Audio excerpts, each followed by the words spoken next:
Halo sedulur kabeh, pada kesempatan kali ini, aku akan menceritakan sebuah film berjudul The Thieves yang rilis pada tahun 2012 di Korea Selatan. Film ini bergenre action and crime, menceritakan tentang keseruan aksi pencurian barang antik oleh sekelompok pencuri handal. Tidak lepas dari unsur plot twist yang tidak terduga, menjadikan film ini sangat menarik untuk dibahas. Tanpa banyak basa-basi, skuilah masuk ke dalam filmnya. Kalau kamu suka dengan video ini, langsung aja padamkan tombol subscribe-nya. Karena banyak tokoh penting di film ini, aku akan samarkan namanya agar mudah untuk diingat. Wanita yang satu ini bernama Yeni. Keahliannya adalah segala kegiatan yang berhubungan dengan kelincahan. Salah satunya adalah memanjat gedung dengan tali. Dan pria ini bernama Dion. Dia adalah operator tali yang digunakan memanjat oleh Yeni. Selain itu, dia juga ahli dalam analisa lokasi target pencurian. Kalau ibu-ibu ini bernama Yuni, dia ahli acting. Lah, untuk apa acting?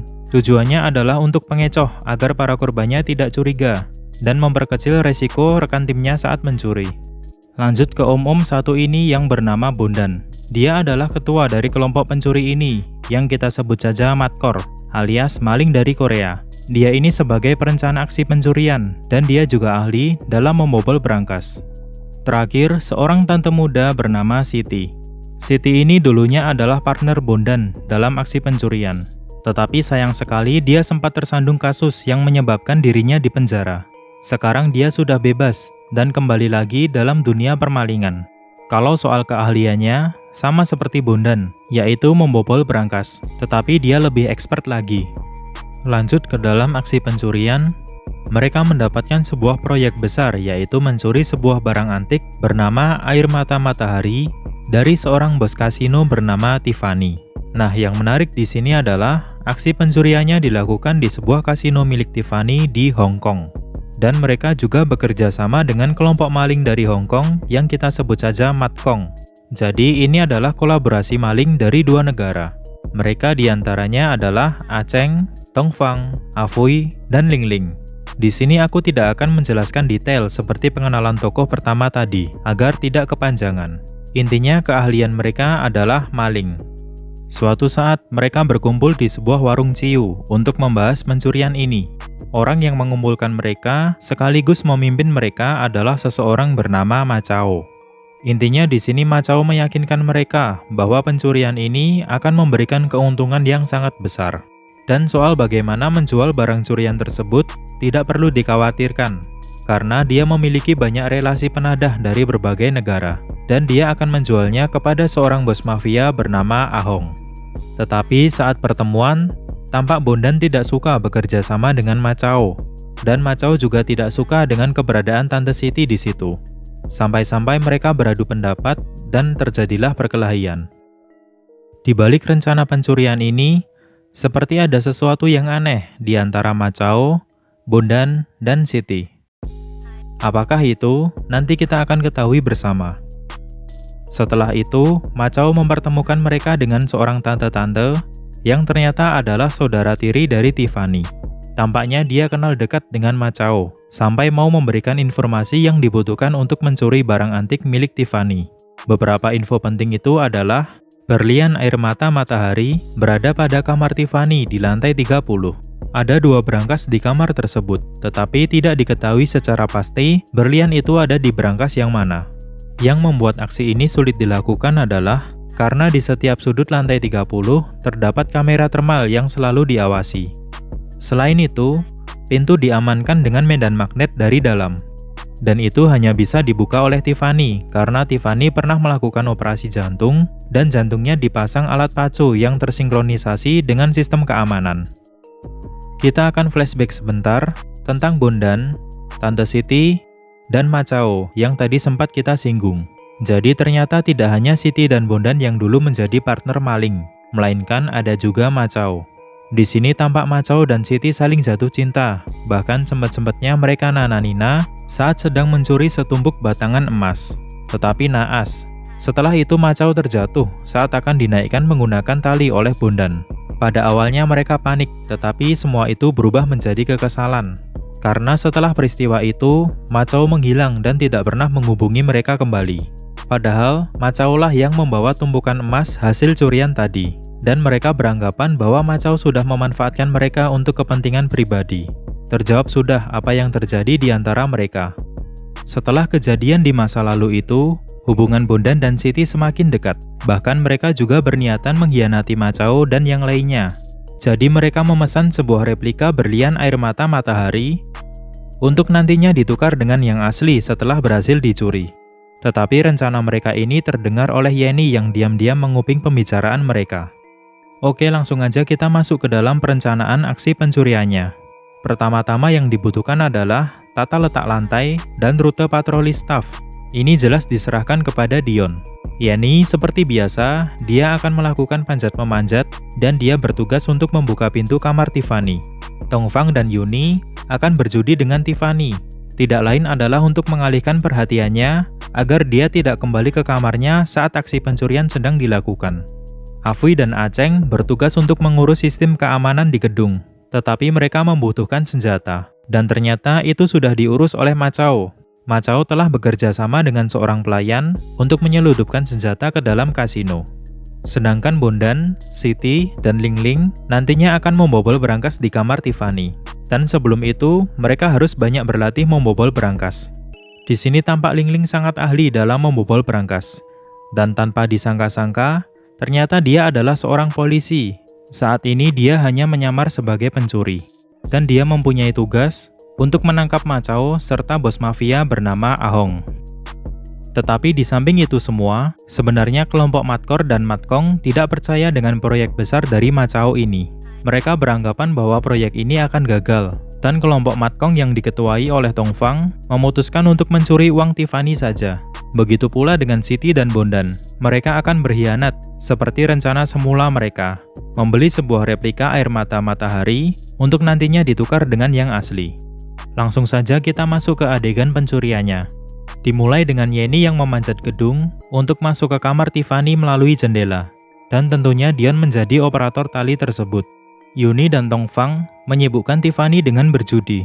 Di sini Macao memberikan pengarahan dari luar, karena dia di blacklist oleh kasino. Aceng dan Afui yang sudah mendapatkan senjata yang sudah diseludupkan pelayan, lalu bergegas menuju ruang keamanan. Mereka menodongkan pistol dan mematikan CCTV, serta sistem keamanan lainnya. Setelah tepat berada di depan jendela kamar Tiffany, Yeni langsung melubangi kaca tersebut dan masuk. Lalu dia menggunakan alat untuk membuka pengunci pintu.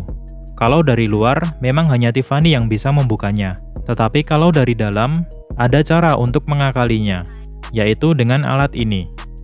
Sedangkan Bondan, Siti, dan Lingling yang bertugas untuk membobol berangkas. Di tempat lain, ada penjaga yang menyadari ada yang tidak beres di ruang keamanan, dan mereka melaporkannya kepada polisi. Terdapat 2 berangkas yang harus mereka buka, karena mereka tidak tahu berliannya ada di berangkas yang mana. Siti dan Bondan bisa membuka berangkas tersebut dengan lancar, karena mereka sudah ahli di bidang ini. Tetapi, berlian yang dicari tidak ditemukan. Lalu, hal yang tidak terduga terjadi, karena di berangkas satunya yang dibuka oleh Lingling, ternyata juga tidak terdapat berlian itu. Setelah itu diperlihatkan seorang bapak pelayan tua sedang membuka suatu berangkas, dan di dalam berangkas yang dia buka tersebut terdapat berlian air mata matahari. Lalu semua anggota Matkor dan Matkong mendapatkan pesan dari Macao yang berbunyi, "Lupakan berliannya, aku akan bertemu dengan Ahong sendiri." Jelas mereka semua kaget, mereka merasa sudah dimanfaatkan oleh Macao selama ini. Dan bisa kita ambil kesimpulan bahwa bapak pelayan itu adalah Macao yang sedang menyamar. Sedikit penjelasan, sebenarnya berlian air mata matahari tidak ditaruh oleh Tiffany pada berangkas kamarnya, melainkan pada berangkas di suatu ruang bawah tanah. Jadi Macao menggunakan kelompok Matkor dan Matkong hanya sebagai umpan, agar semua penjaga sibuk menangani mereka. Lalu dia yang menyamar sebagai pelayan bisa mengambil berlian tersebut tanpa diketahui. Kalau ditanya kenapa dia bisa tahu berlian ditaruh di berangkas tersebut, ya kemungkinan sebelumnya dia sudah banyak mencari tahu. Pencuri pasti akan selalu punya cara untuk mendapatkan sesuatu yang dia inginkan. Sudah sampai sejauh ini, jelas mereka tidak mau pulang dengan tangan kosong, dan mereka memutuskan untuk mengambil uang yang ada di sana. Tetapi sayang sekali, nasib buruk mulai menimpa mereka semua. Yuni dan Tongfang berusaha kabur dengan membawa uang. Di sini Tongfang melindungi Yuni mati-matian, namun Tongfang sekarat karena tertembak. Dan saat dia mengemudikan mobil, dia hilang kendali sampai terjadilah kecelakaan tunggal yang merenggut nyawa mereka. Dion tertangkap polisi karena dia menyelamatkan Yeni. Bondan, Aceng, dan Siti juga tertangkap oleh polisi. Yeni bisa lolos. Afuy entah hilang kemana, sedangkan Lingling, ya dia kan polisi yang menyamar menjadi maling, jelas dia tidak akan ditangkap. Lalu terlihat lagi Macao yang sedang membawa mangkuk berisikan berlian tadi. Kampret emang ini orang. Dia kabur bersama seorang wanita. Kalau kalian ingat, ini adalah wanita yang di awal film tadi. Dia memalsukan identitasnya sebagai saudara tiri Tiffany. Dan tampak juga Bondan, Siti, serta Aceng yang diangkut menggunakan mobil polisi. Di dalam mobil tersebut, mereka melakukan perlawanan agar bisa lolos. Bondan dan Aceng bisa lolos, sementara Siti masih terborgol di dalam mobil. Dan naas, mobilnya jatuh ke dalam air. Saat dia sudah mulai tak sadarkan diri, untung saja Macao datang untuk menyelamatkannya. Tetapi, apa tujuannya menyelamatkan Siti? Setelah itu, Siti terbangun, dan dia mendapati sebuah kunci di pergelangan tangannya. Dan singkat cerita, akhirnya dia bertemu lagi dengan Bondan. Walaupun awalnya mereka sempat gontok-gontokan karena Siti telah ditinggal di dalam mobil, tetapi akhirnya mereka kembali bersatu untuk menangkap Macao dan mengambil berlian yang sudah dibawa. Beralih ke sisi Macao, dia sudah membuat janji dengan bos mafia Ahong untuk transaksi berlian tersebut di Busan, Korea Selatan. Tetapi gerak-geriknya ini diawasi oleh polisi yang sedang menyamar. Lalu diperlihatkan, kepolisian Korea Selatan bekerja sama dengan kepolisian Hong Kong. Tidak lain adalah untuk menangkap Macao dan sekaligus meringkus bos mafia Ahong. Singkat cerita, Bondan dan kawan-kawan sudah menemukan keberadaan partner Macao. Sebut saja Tante Aming. Mereka mengancam akan membunuh anjing milik Aming kalau tidak mau menginfokan di mana Macao akan bertransaksi. Karena Aming sangat mencintai anjingnya, akhirnya dia mau memberikan informasi. Macao melakukan transaksi di salah satu kamar rusun. Lalu disusul oleh Bondan beserta kawan-kawan yang akan mencuri berlian tadi. Mereka berpura-pura sebagai teknisi yang sedang memperbaiki lift. Saat Macao keluar dari rusun, mereka mulai melancarkan aksinya. Siti bisa masuk ke kamar Macao dengan mudah. Itu karena dia ahli membobol berangkas, apalagi hanya sebuah pintu. Tetapi tanpa disangka-sangka, ternyata di luar rusun polisi sudah mengawasi Macao. Polisi menunggu momen yang tepat, yaitu saat bos Ahong sudah datang agar mereka semua bisa diringkus. Di tempat lain, Tante Aming mengajak Macao untuk bertemu di sebuah kafe. Di sini dia diberi tugas untuk mencari informasi di mana berlian itu diletakkan. Tetapi di sini Macao malah curhat. Dari pembicaraan tersebut, kebenaran mulai terungkap. Ngomong-ngomong, di sini Aming menggunakan alat di telinganya. Jadi semua yang diucapkan oleh Macao dapat didengar oleh Bondan dan kawan-kawan. Ternyata dahulu saat mencuri emas dan dia terjatuh, kakinya mengalami cedera dan dia harus merangkak di saluran pembuangan selama berhari-hari.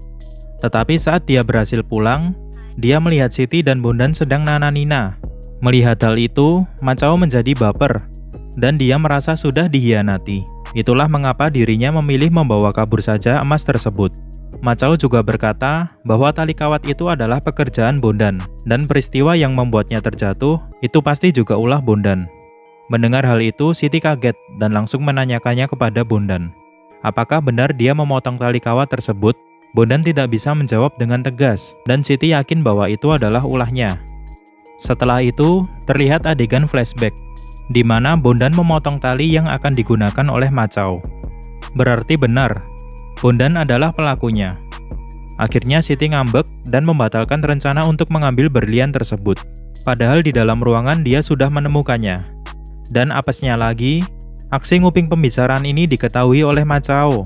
Macao pun jadi tahu kalau Yeni, Bondan, dan Siti akan mencuri berlian air mata matahari miliknya. Lalu dia bergegas untuk pulang. Beralih ke sisi Yeni, dia harus manjat-memanjat untuk masuk ke dalam kamar Macao, karena pintunya sudah ditutup kembali oleh Siti. Lalu sesampainya di kamar, dia bingung mencari letak berlian tersebut. Sayang sekali saat sudah menemukannya, tiba-tiba Bos Ahong, anak buahnya, dan Ma Chao datang. Yenny pun langsung masuk ke saluran pembuangan udara agar tidak ketahuan. Setelah itu, hal yang tak terduga terjadi. Saat berlian dicek, ternyata itu adalah berlian yang palsu. Bos Ahong yang merasa ditipu menjadi marah besar dan akhirnya mengerahkan anak buahnya untuk memburu Ma Chao. Dan terjadilah kejar-kejaran di antara mereka. Terlihat si Ma Chao ini sangat ahli dalam melarikan diri. Mungkin ini karena dia sudah terbiasa mencuri. Bahkan dia berhasil melarikan diri sampai ke pelabuhan. Dan Bos Ahong masih saja mengejarnya. Tetapi sayang sekali, di sini Ling Ling menyusul dan langsung melumpuhkan Bos Ahong. Sementara Ma Chao berhasil lolos. Lalu, di mana berlian itu berada? Berlian itu sekarang ada di tangan Yenny. Jadi sebenarnya sebelum Bos Ahong serta anak buahnya datang, dia sudah menukar berlian tersebut dengan yang palsu. Ingat kan, saat Siti dan Bondan membeli replika berlian palsu untuk menipu Ma Chao? Ternyata Yenny yang mendengarkan hal tersebut juga ikut memesan replika berlian, dan replika itulah yang didapatkan oleh Bos Ahong. Jelas dia akan menjualnya untuk kepentingan pribadi. Tidak akan dia bagi terutama kepada Bondan, yang sudah lebih dulu berniatan untuk menipu. Beralih ke sisi Siti, dia kembali ke markasnya yang dulu, dan dia berkemas untuk pergi. Tetapi saat dia akan membuka bagasi mobil dengan kuncinya, ternyata tidak bisa, dan dia teringat dengan kunci yang dia temukan di pergelangan tangannya dulu. Dia mencoba membukanya dengan kunci tersebut, dan ternyata bisa. Lalu di dalam bagasi, berisikan tumpukan batangan emas yang dulu dicuri bersama Ma Chao dan Bondan. Fix, ini adalah ulah Ma Chao, dan Ma Chao benar-benar mencintainya. Setelah itu, adegan memperlihatkan Yenny sedang berada di kolam renang suatu hotel. Dan tiba-tiba, datanglah Siti entah dari mana. Siti tahu bahwa berlian itu dibawa oleh Yenny, dan dia menawarkan untuk dijual kepada seorang pria kenalannya. Yenny pun sangat senang mendengar hal tersebut. Tetapi tak lama kemudian, Siti mendapatkan telepon dari Ma Chao, dan dia kaget karena ternyata Ma Chao juga sedang berada di hotel tersebut. Di sini Ma Chao berkata, "Aku nanti akan menelponmu lagi. Aku punya satu hal terakhir untuk dicuri." Tidak lain adalah berlian air mata matahari di kamar hotel Yenny. Dan film selesai. Kenapa Bondan memotong tali yang digunakan oleh Ma Chao? Itu karena dia suka dengan Siti, dan tidak mau Siti berada di pelukan Ma Chao. Selain itu, dia juga berharap bisa menguasai emas curian tadi berdua dengan Siti. Tetapi kenyataannya berkata lain, bahwa emas tersebut ternyata dibawa oleh Ma Chao. Lalu kenapa Ma Chao bisa tiba-tiba ada di hotel yang sama dengan Yenny? Gampangannya karena dia adalah pencuri yang handal, yang pasti selalu menemukan cara untuk mendapatkan sesuatu yang dia inginkan. Tetapi pada akhirnya barang curian tidak akan pernah berkah. Pasti barang tersebut selalu akan dicuri dan dicuri lagi. Seperti yang ada di film ini. Terima kasih sudah menonton, padamkan tombol subscribe-nya kalau kamu mau ketemu lagi di video selanjutnya. Dan sampai jumpa.